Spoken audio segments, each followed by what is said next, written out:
कि भगवान को आप जल चढ़ाते हैं, बिल्व पत्र चढ़ाते हैं, तुलसी चढ़ाते, लड्डू चढ़ाते, मेवा चढ़ाते।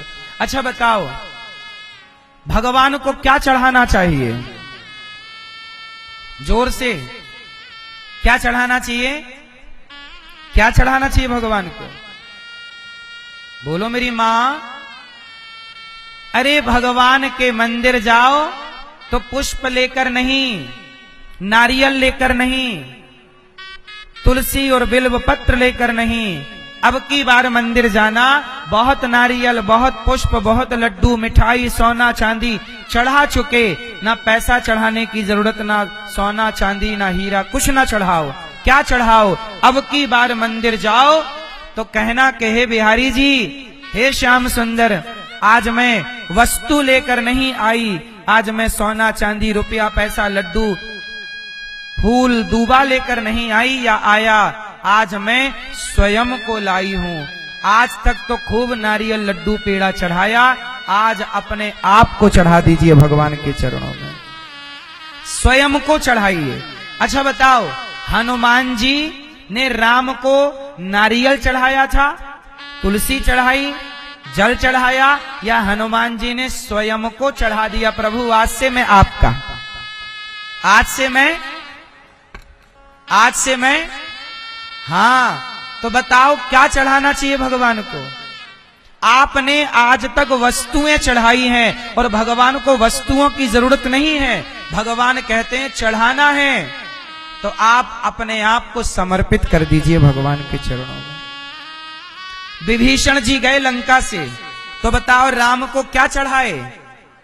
जल चढ़ाए, तुलसी चढ़ाए, सोना चांदी चढ़ाए? क्या?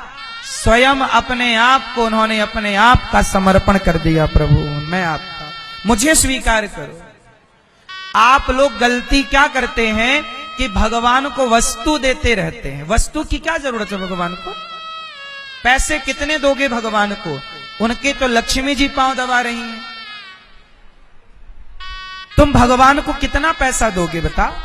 उन्हें पैसे की कमी है क्या? लक्ष्मी जी पांव दबा रही हैं। तुम क्या मिठाई खवाओगे भगवान को? भगवान तो स्वयं गन्ना को मीठा बनाते हैं। गन्ना को मीठा आप बनाते हो कि भगवान? एक ही खेत में नीम लगी है और बगल में गन्ना लगा है। नीम कड़वी होती है जन्म से, गन्ना मीठा होता है जन्म से। कौन भर रहा है गन्ने में मिठास? तुम भर रहे हो क्या? फिर जो ईश्वर गन्ने को मिठास से भरता है, वो गन्ने की निकली शक्कर के बने लड्डू तुम भगवान को क्या खवाओगे? यदि भगवान को कुछ चढ़ाना है तो अपने आप को समर्पित कर दो। प्रभु ये दास आपका है। ये दास अनिरुद्ध, मैंने भगवान को क्या चढ़ाया है? सच बताऊं, मैं स्वयं अपने आप को भगवान के चरणों में समर्पित कर चुका हूं। मैं किसकी प्रॉपर्टी हूं बताओ? आप गांव के लोग हो, एक वाक्या हुआ आप सबको पता है। 2013 में मैं इस घर से गिर गया था ऊपर छत से। पता है आप लोगों को कि नहीं?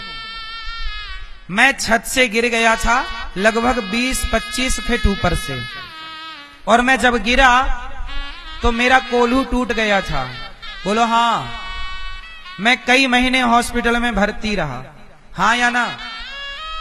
आप सब इस बात के गवाह हैं, मेरे गांव के सब लोग गवाह हैं इस बात के। एक बात बताओ, मैं 20 फीट ऊपर से गिरा था, मेरा कोल्हू टूटा था, मैं सिर के भर गिरता तो मर भी तो सकता था ना? क्यों जी, मैं नहीं मर सकता था? मरने के पूरे चांस थे कि नहीं? संभावना थी। मैं ऊपर छत से गिरा रात्रि के, और मैं गिरा तो हनुमान जी की तरफ मेरा सिर था और इस तरफ पांव थे। जब मैं गिरा तो मैं मरा नहीं, रातों रात मुझे हॉस्पिटल ले गए। गणेश दत्त भैया उस समय साथ में थे मुझे हॉस्पिटल ले जाने में। मुझे हॉस्पिटल ले गए और हॉस्पिटल ले जाके भर्ती किया तो डॉक्टर ने बोला कि अब आप चल नहीं पाओगे कभी।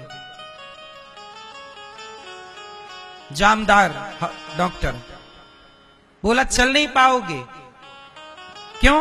बोले पांव टूट गया, हड्डी टुकड़े टुकड़े हो गई है, अब जुड़ेगी तो एक पांव छोटा हो जाएगा, एक पांव बड़ा रहेगा, तो लंगड़ापन रहेगा सारी जिंदगी। ऐसा डॉक्टर ने बोला कि आपको लंगड़ापन रहेगा।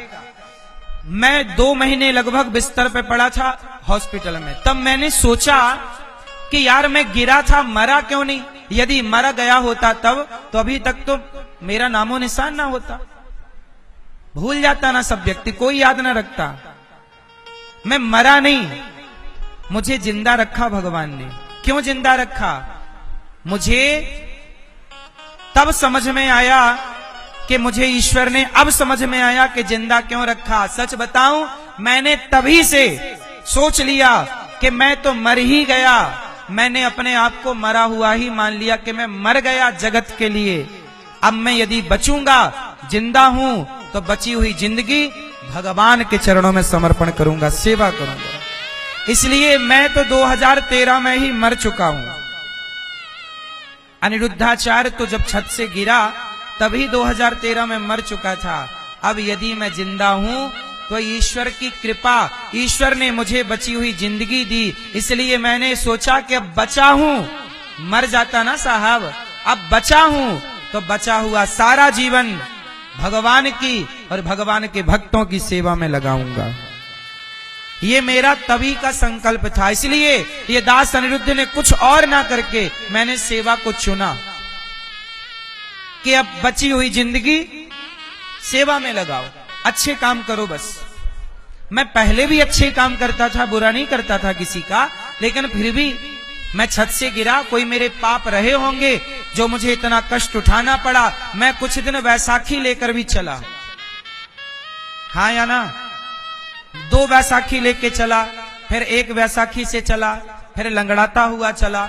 डॉक्टर ने आखिरी तक यही बोला था कि आप ठीक से चल नहीं पाओगे, लेकिन देखो डॉक्टर की कही बात मिथ्या हो गई। भगवान जब चलाएं तो देखो अब मैं दौड़ता भी हूं, कबड्डी भी खेल लेता हूं, आपके सामने दौड़ रहा हूं। कोई नहीं कह सकता कि मैं कभी गिरा भी था। ये बात केवल मेरे गांव के लोगों को पता है। तो मैं जिंदा किसकी कृपा से हूं बताओ? भगवान की। जब जिंदा उनकी कृपा से हूं तो आओ ना, बची हुई सांसें भगवान को सौंपते हैं। फूल नारियल क्या चढ़ाना, अनिरुद्धाचार्य ने तो स्वयं को चढ़ा रखा है। प्रभु मैं आपका हूं, आप जानो और आपका काम जाने। इसलिए मेरी मां, भगवान से प्रेम करो, सच्चा प्रेम। आप लोग आरती गाती हो, उसमें क्या गाती हो?